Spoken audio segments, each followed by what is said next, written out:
بسم الله الرحمن الرحيم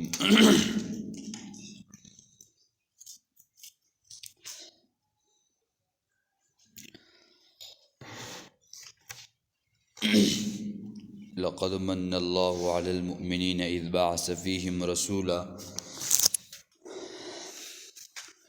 صدق الله العظيم.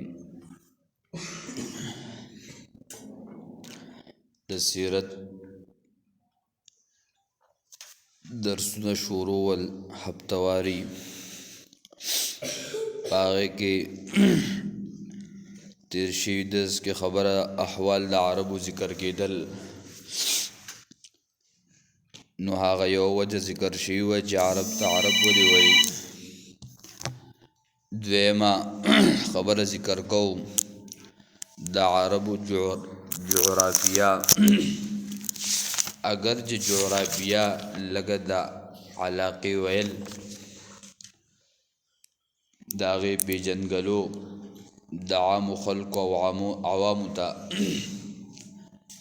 سلن او مختصر الفاظو کې اگر چې هغې له نقشه هم پکاري. خبردار کله چې نبی علیہ السلام کم دور کې مبعوث کېدو، کله نبی علیہ السلام د نبوت میلاوېدو او یا پیدایش د نبی علیہ السلام،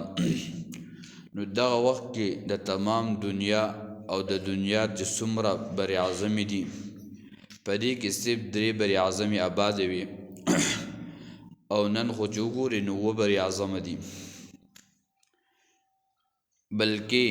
چې آباد دي په دنیا کې چې انسانیت پکې آبادو دا صرف 3 بر اعظمې یو بر اعظمې ایشیا، یو یورپ، یو افریقا. دا 3 بر اعظمې آباد وي، دې کې انسانیت هم آبادو او دا نور چې څومره دي دا ډېرې وروسته دریافت شوي دي او وروسته بیا انسانان دې ته منتقل شوي دي او په دې کې چې نوي آبادیانې راغلي دي. خو د نبی علیه السلام په وخت کې دا 3 بر اعظم او د عربو دا ملک چې د مکه او حجاز دا د جزیرة العرب کې دي. نو په نقشه کې سړی نظر واچي نو د دې 3 واړو بر اعظم وسط منځ دا یورپ دی، داسې پورته بره اوچت ایشیا یو طرف ته، افریقا بل طرف ته او منځ کې جزیرة العرب دی. جزیره وای دی د هغه په منځ کې د اوبو منځ ته وای.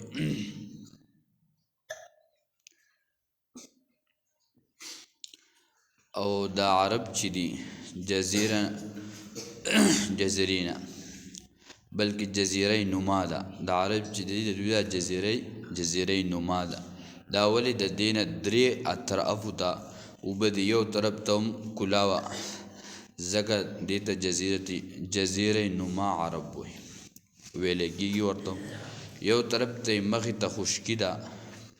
نقشې باندې سړی نظر واچوي نو جزیرة العرب داسې د یو په شانتې شکل راوړي. یو طرف ته هم سمندر دی، بل طرف ته هم سمندر دی او دې خوا هم سمندر دی، منځ کې دا جزیرة العرب دی. مخامخ شام او فلسطین دی او اخوا یورپ شروع کېږي. بهرحال دا جزیرة العرب جزیره نما علاقه ده. د دې اطراف چې دي بحر احمر دی یو طرف ته او دا بل طرف خلیج فارس دی، د لاندې بحر عرب دی. د دې اندازه لګو مخې ته شام فلسطین د علاقې پرتی دي. محل عقود دې تفصیل سړی وای نو بیا پیچیده بشي، موږ مخاطبین مې پوهه نشي چې دا څه خبره ده. هغه بیا چې د نقشو کې او په جغرافیو کتابونو وغیره کې سړی تفصیل ګوري. جغرافیه کې بیا موږ وایو خو لنډ بس دا کافي دی چې سړی وګوري یو طرف ته بحر احمر، بحیر احمر او بل طرف ته بحر احمر، نو هغه غاړې د افریقا پرته ده، د مصر علاقه وغیره، او دوی خوا بل طرف ته خلیج فارس نو خلیج فارس نه اخوا بیا ایران پروت دی او داسې بر سر طرف ته عراق دغه علاقې دي او لاندې بیا بحیر عرب د بحیر عرب نه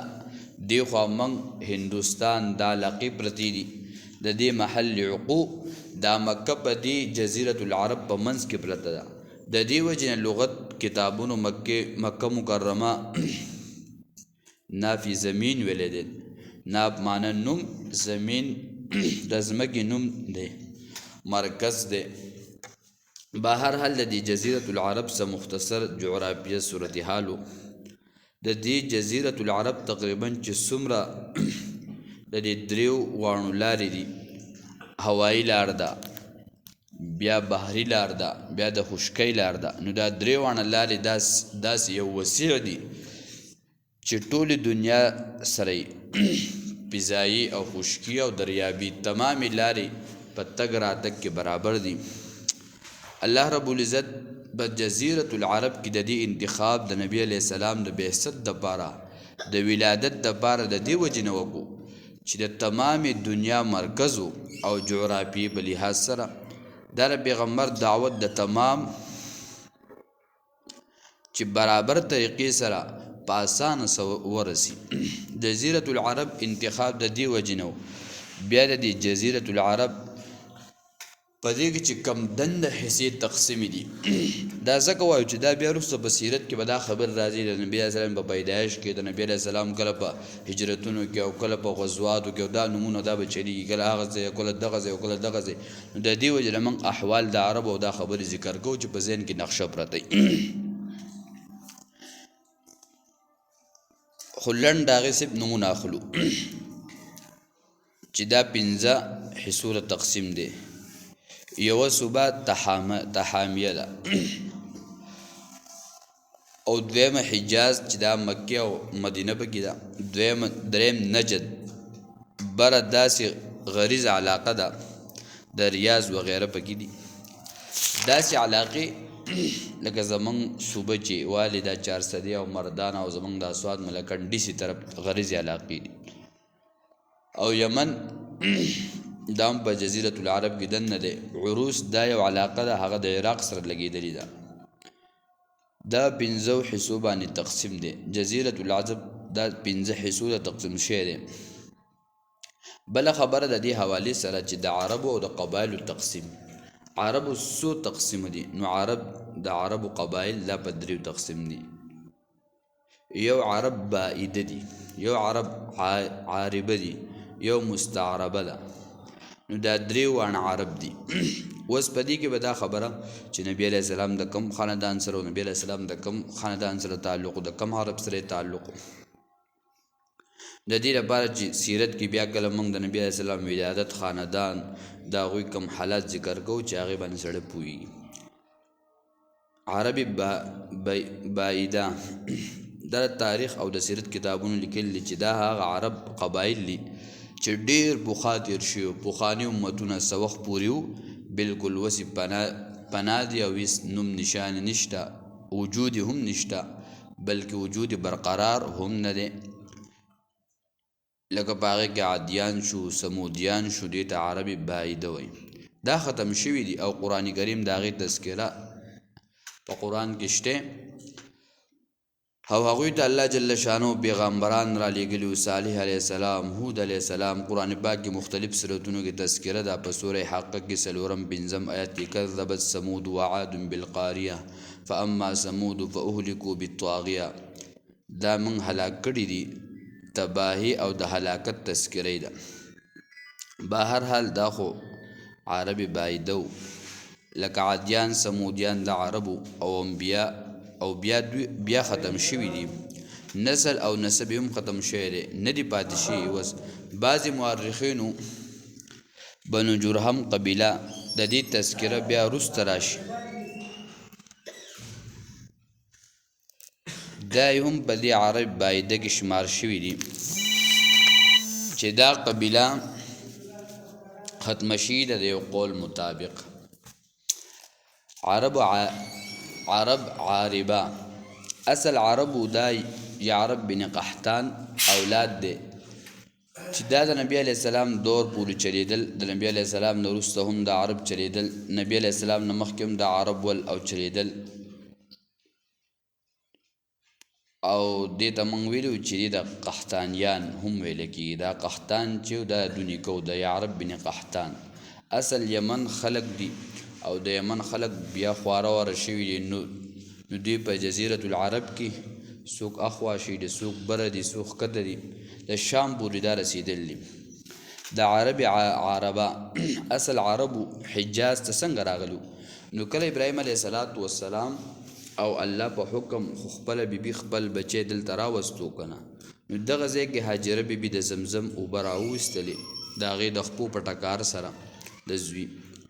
او دغلته کې بیا پاتې کېدل. بنو جرهم قبیله راغله، دغلته کې تېرېده، اوبه یې ولیدې، بیا یې د هاجرې بیبي نه اجازت وغوښتو، هلته ورسره پاتې شول. نو هاجرې بیبي ورته ووي چې دلته پاتې شئ، شرط دا دی چې د دې څیز به اختیار نه هلئ، بلکې اوبه به یې استعمالوئ خو اختیارمند کې به یې نه. او بیا دریم عرب مستعربه اصل اسماعیل علیه السلام اولاد دی چې بیا دلته آباد شوي دي. نو اصل عرب نه دي، دا اسماعیل علیه السلام او ابراهیم علیه السلام، ځکه اسماعیل علیه السلام خو د ابراهیم علیه السلام زوی دی او دوی عرب هم نه دي، خو د بهر نه راغلي دي. عرب خو جزیرة العرب ته ویل کېږي. او اسماعیل علیه السلام ابراهیم علیه السلام دا خو د هغه عراق خلق ول، او د عراق نه شام ته فلسطین ته راغلل. د دې نه بیا وروسته بیبي د الله پاک په حکم راوسته، او دوی اصل سوریانو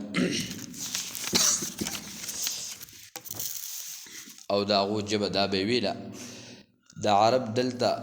عربي بیا دغلته کې زده کړه. مطلب دا چې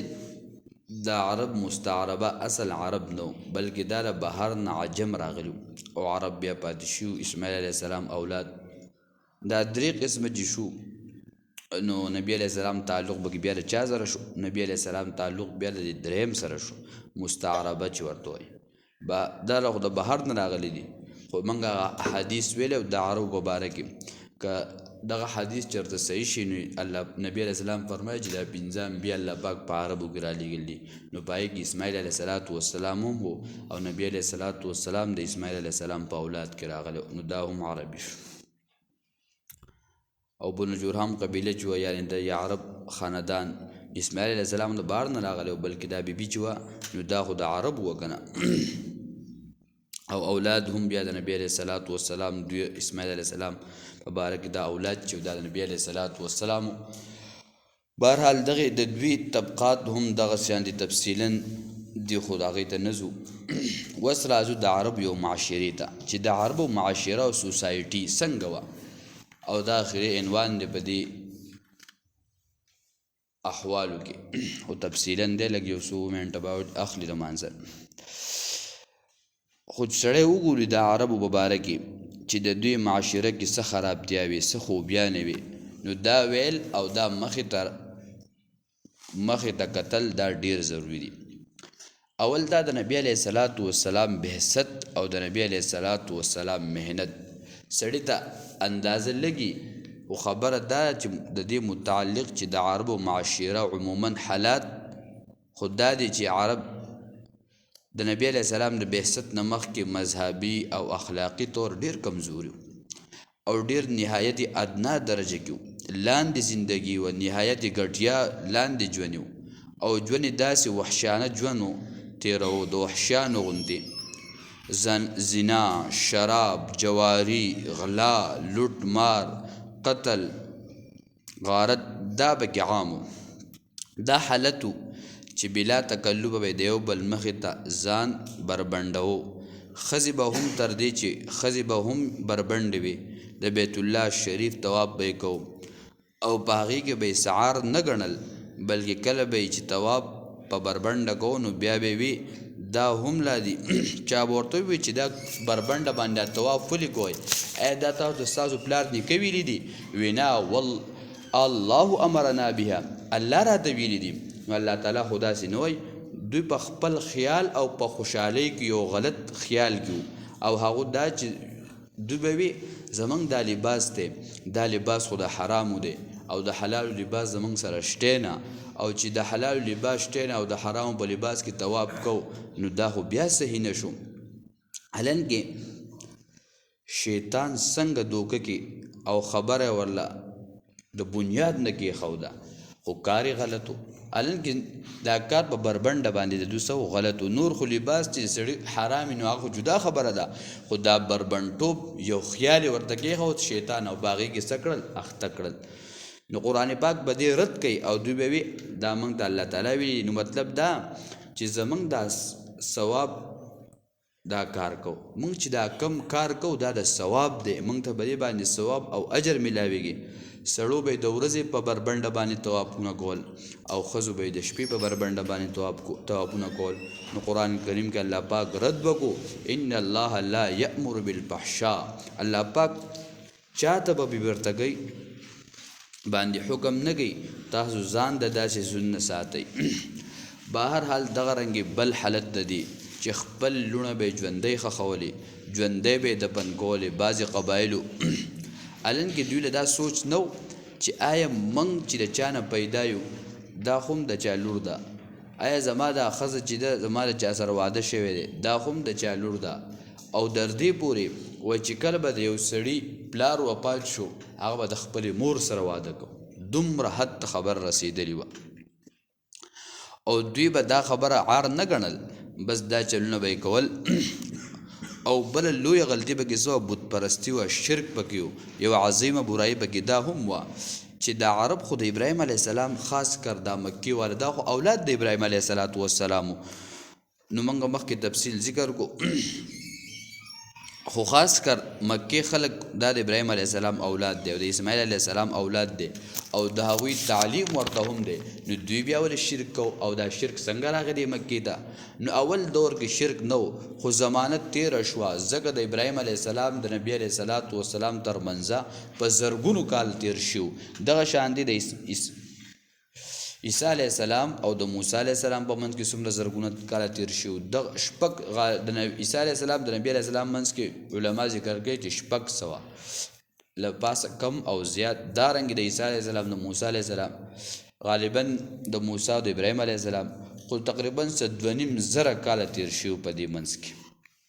یقینا ښکاره خبره ده چې دومره وخت تیر شنو عربو ته به خامخا شرک درلو او په عربو کې یو سردارو دا شرک د هغې نه راغلی امر بن لحی خزاعي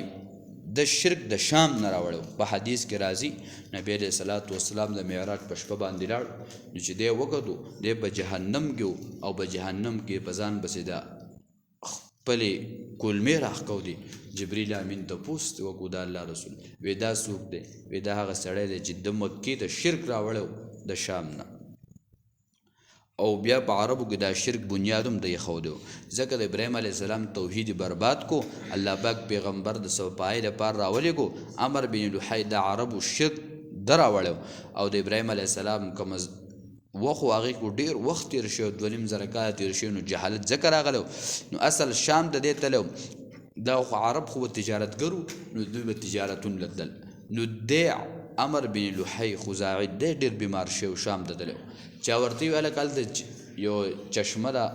دا چینه ده په دې کې ولا لکه زموږ اکثر اوس پته نه لګي چې به یې او که به یا مانکوټ کې هغه چینه هلکه هلته لاړ شه دانیار څه به دې ښه شي او پاک به شي او سړی به لاړ هلته به ولامبل او بیا به راغی یا به دې ښکته د ځای نوم دی هغه زمانه هېر شو چترال کې هلکه ګرمه چینه ده او دا خلک یې تذکرې کوي موږ خو تللی نه یو نو هلته یو چینه و دی لاړ هلته یې ولامبل او بس دی ښه شو او علاقې والته یې وکتل د علاقې والا په شرک کې اخته دوی عبادتونه کول نو دوی ورته وي تاسو دا څه کوئ ده ورته وي ده ورته وي دا زموږ سپاره شیان دي زموږ خدایان دي موږ دوی ته زاري فریاد کوو دوی بس الله ته فریاد کوي خو د دغو اثر د دې نه اخیستی و چې هلکه دا اوبه خو چې دي په ما اثر کړی دی نو بس هغه یې هلکه په دې کې هم کیدی شي څه کمال وي نو یو 2 دې مال نه راکوئ نو یو 2 بوتان یې په اوږه کړل او را روان شو د هغه شام نه را روان شو هغه علاقې نوم یې ونه وي زما خیال بلقا علاقه په شام کې دی هلته د هغه ځای نه دا شی راوړی نو چې کله راغی بس بیت الله شریف ته راوړو او هلته بس دې خلکو دا سجدې او عبادتونه شروع کړو بیا دې خبرې ته ورسېده بیا دې حد ته خبره ورسېده چې بیت الله شریف کې 360 بوتان کېښودی شول په صفا باندې جدا په مروه جدا بیا به خلک تل څوک پس د صبر جدا خدای او د حاضر جدا او د کور جدا او د دکان جدا دې حد ته خبره ورسېده بس چې سړی پاسېدو چې د هغه سر به ځان له خدای وبود هغه ته به یې سجده کړو لکه عمر رضی الله تعالی عنه باره کې راځي وی هغه یو شی مې ډېر خندی یو مې ډېر زیات جړی وی خندم په دې باندې چې هلکه وي دا بوتان موږ ځان له خدای دا خدایان کړو وی دلته به د سجدې کولې دلته چې به وګوښلو بس وبه یې خوړو وی زه حیران یم چې دا څنګه خدای هلته ورته سجده کوله او دلته خېټه مړه وکړي وی عجیبه کار وی دا مې ډېر زیات خندی او بله خبره یې دا کوله چې جړی مې دا خبره چې موږ به ژوندی لوڼه خپلې ښخولې بهرحال خبره اوږدېږي ټایم کم ختم نه نو دغه وخت کې تقریبا 313 بوتان راړل بیا دا تحریمات د غیر الله چې د الله نه ما سوا د بل په نوم باندې دا نظر و نیاز صاحبه او بهیره او صاحبه او دا په قرآن کې سورې مایده کې تفصیلا موږ ذکر کړو او بیا د دې نومونه بیا په دې مشهور نومونه یو حبلو دارنګې منا دارنګې عزا دارنګې حبل چې قرآن تذکره کړلی سورې نوح کې یغوس او یعوق او نصر او لات منات عزا حبل نو د دوی په دې خدایانو کې یو غټ خدای او د هغې شان او مرتبه او مقام هم چوتو نو دوی د قیمتي کاڼي د عقیق نه جوړ کړو او د انسان په شکل نو دا به کله یو ځای ته وړو کله بل ځای ته حتی تر دې چې د هغې لاس مات شو بیا د نبي علیه السلام خاندان نه ولګېدو هغې له د سرو لاس جوړ کړو او د سرو لاس یې ورته ولګو او نور خدای د قیمت شیز نه جوړو نو دغه شان دی دوی دا شکل دا سو دا د انسان په شکل او د انسان په شکل باندې سو دا جوړو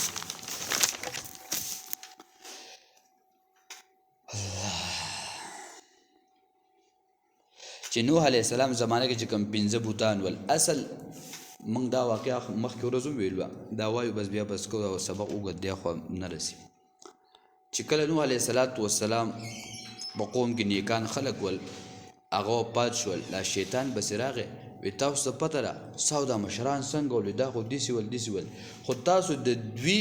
مجسمې جوړ کړئ خپل مخې ته یې کېدئ چې ستاسو په دې عبادت کې کلکوالی او مضبوطوالی پیدا شي هغوی دا ډېره غوره خبره ده نیکان خلک دی چې کله بیا پیړۍ تېره شوه 100 کاله د هغې نه بس چې کله نوی نسل راغی شیطان ورته راغی وی تاسو ته پته ده ستاسو د مخکیني مشرانو ځان د کسانو د نیکانو د تصویران ولې جوړ کړي ول هغوی پته نه لګي نو وی دقه شل دی که نه زه خو پخوانی سپینګری بوډا یم وی داسې کار دی چې د دې عبادت کوئ چې دا عبادت یې کوئ تاسو به لوی مقام ته ورسئ نو آخر کې به څه کوو به شرک کې اخته کړو الله یې داسې عمل توفیق راکړي انشاءالله اندو بیا نور تفصیل اللهم ربنا اتنا في الدنيا حسنه وفي الاخره حسنه وقنا عذاب النار برحمتك